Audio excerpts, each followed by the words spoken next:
everybody. Today I'm picking apart every writer's greatest insecurity. What if my book is boring? It very well might be, and sometimes it's hard to tell.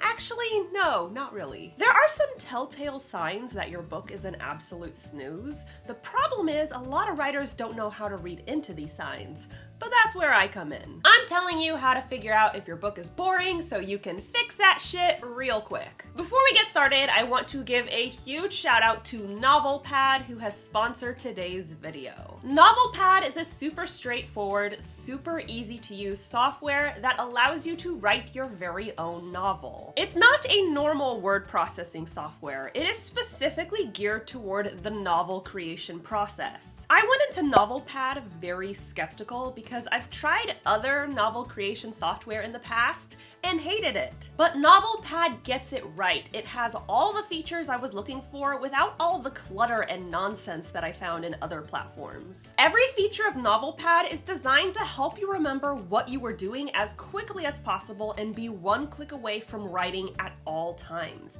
It lets you see your novel from as many angles as possible. You can see it from the perspective of a character, you can read the scenes that happen in a particular setting or location, or for a particular plot or subplot. It really makes analyzing and tracking your story incredibly easy. You can literally track and read every single scene that a particular character appears in. One of my favorite features is the color coding feature. You guys already know I love to color code my edits, and NovelPad makes that super easy. They allow you to focus on specific colors. In my case, those would be specific edits, so I can focus on those scenes exclusively. On top of that, NovelPad has a super active community. They're in their Discord chat every day talking with other writers so they can learn any new features they need to add to the software to make it even more appealing and effective for writers. It's nice to work with a company that cares whether or not you actually like their product. If you're interested in trying out NovelPad, I highly recommend them. I'm using them right now for my current work in progress, and I've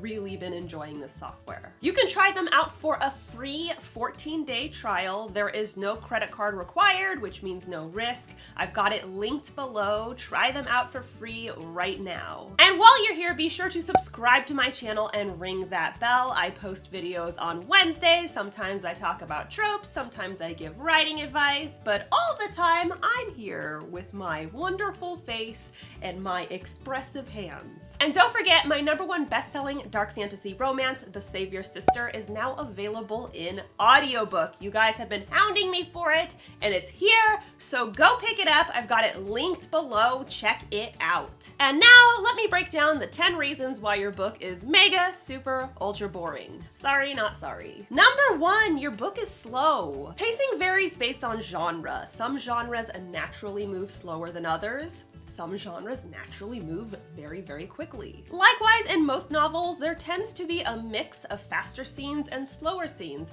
in order to create balance and intrigue. However, if your pace is consistently super slow, specifically in scenes that don't need to be or shouldn't be slow, this is boring. But Jenna, how do I know if a scene doesn't need to be or shouldn't be slow? Is your character doing jack shit aside from eating cereal? Then speed it up. No one gives a fuck about cereal. Is your character fighting a bad guy or running for their life? Then the pace absolutely should not be slow. Running is fast. That's the entire point of it. Pro tip, if you are relying on long sentences or paragraphs and tons of descriptions, you're looking at a slow scene. And while slow scenes absolutely have their place, too many in a row will put your reader to sleep. #2, you keep repeating yourself. I recently read a book where a character only had 1 week left to live. This right here sets high stakes. It should make things interesting. Except the author kept reminding the reader that the character had 1 week left to live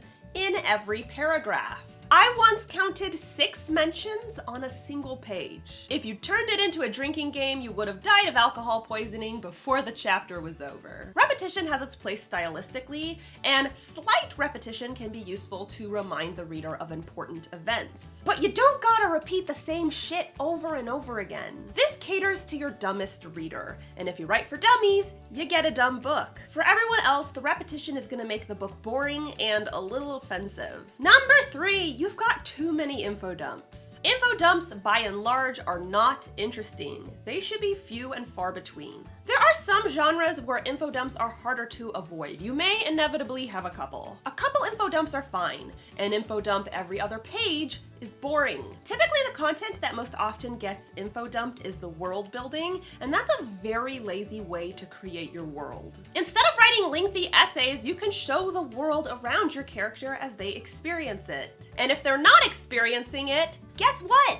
It's not relevant to the book. Info dumps are the #1 problem listed when readers complain about boring stories. Unless you want your book comparable to melatonin, use the action of your story in order to build the world. On a similar note, #4, you're all tell and no show. One of the reasons info dumps are so boring is because they're all tell, no show. You are telling your reader the history of the world. You're telling them about the farming and agriculture. You know what other reading material does this? Textbooks. The things we avoid reading because they're so fucking boring. But telling can expand past info dumps. Sometimes writers get lazy and tell how a character is feeling, tell what a character learned, or even worse, tell the themes of their novel. It's not interesting to be spoon-fed the most dynamic, visceral content of a story. It's so much more engaging to show sexual tension through heartbeats and body language. It's exciting to show a character's growth and arc. And themes are meant to be implied, not explicitly stated in neon lights. Telling takes away the immersion. It removes the reader from the story, which makes the content a whole lot duller. #5, your writing is clunky. Your writing is your method of delivering the storyline,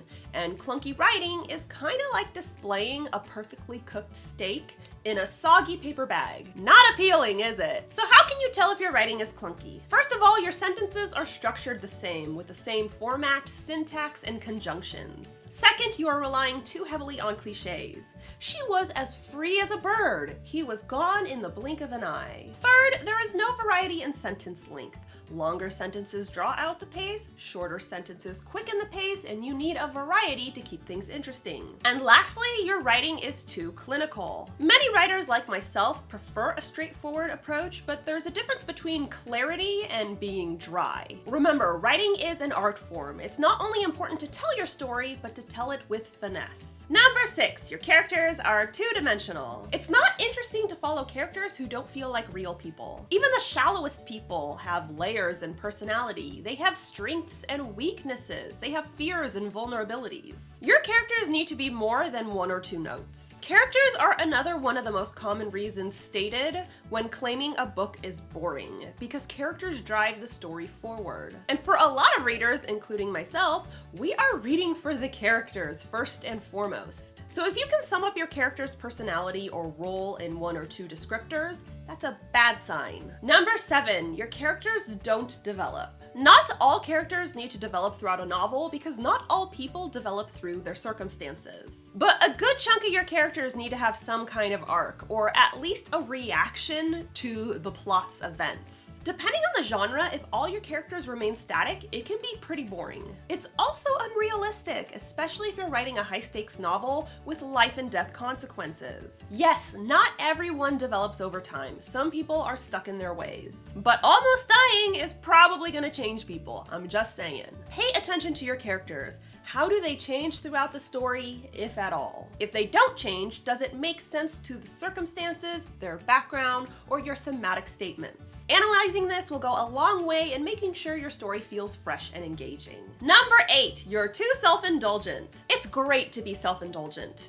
To a point. Gluttony is a sin, goddammit! In this case, I'm talking about self-indulgence when it comes to your prose. Flowery prose has a place in fiction, but there's a difference between artful poetry and stroking your ego. If it's taking 5 sentences to describe a simple, unimportant action, you're not being artistic, you're jerking yourself off. Look at all the big fancy words I pulled out of my smart brain. An example of this could be, he stared at her through crystalline orbs, the color and depth of the ocean, and just as the waves crashed with a cacophonous fury, so too did the contemplative vehemence of his gaze. This is too damn much. Some of it can be salvaged, but crystalline orbs? They're eyeballs, for God's sake. It's fine to be poetic if it enhances the story, but not at the expense of clarity. #9, you've deviated from the plot. Filler Filler is content that doesn't drive your plot or subplot forward. It's just kind of there. Usually writers cling to their filler, saying that it's there to help develop your characters. However, your characters are supposed to develop through the plot and subplots. That's the entire point. I've read books where the conflict at the start of the story gets completely abandoned halfway through, and suddenly we're reading an entirely new book. What? I've also read books where a conflict is introduced at the beginning, we spend the next 75% of the book meandering, and then suddenly we get to the climax and the conflict is again addressed and resolved immediately. Remember, your book blurb gives a promise to the reader. It lets them know what to expect. If you deviate far from that promise, readers are going to be pissed. Pro tip, if you're not sure if you're deviating too far from your plot, go through every chapter of your book. Does each chapter move the plot of your story forward in some way? If not, back to the drawing board. And number 10, your readers are DNFing. This is the most obvious way to tell if your book is boring, yet it's the one thing most writers ignore. This is exactly why the critique partner and beta reader stage of the writing process is so important. If a CP or beta can't finish reading your book, that's feedback itself. Now, sometimes people can't finish your book due to extenuating circumstances. So if a handful of betas DNF, I wouldn't be too concerned. But if a big chunk of readers disappear into the night, your book is boring. Yes, it would be a whole lot more helpful if these people told you that they're not going to finish your book because it didn't capture their attention, but human beings are flawed, and in this case, a little cowardly. Pay attention to the number of critique partners and beta readers who can't finish your book.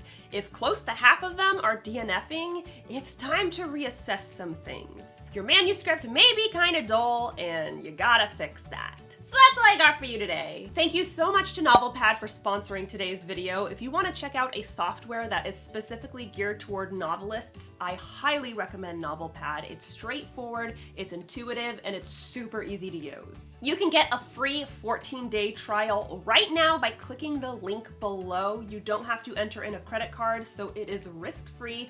Definitely check it out. The link is in the description. Don't forget to subscribe to my channel. I post new videos on Wednesdays, and if you want to be alerted as soon as I upload, ring that bell. The Save Your Sister is available in audiobook right now. It is a #1 bestseller. It is a dark fantasy romance, so if you like stabby stab and kissy kiss and magical goodness, this is the book for you. Check it out on Audible now. And be sure to follow me on social media. I'm on Instagram, Tumblr, Facebook, and BookBub, and of course, you can tweet me at Jenna Moreci. Bye! Hello, Dove. It's me, Cosima. Do me a favor, subscribe to Jenna's channel and ring the bell. I would be ever so grateful. Go on and subscribe. I'll be waiting for you once you've finished.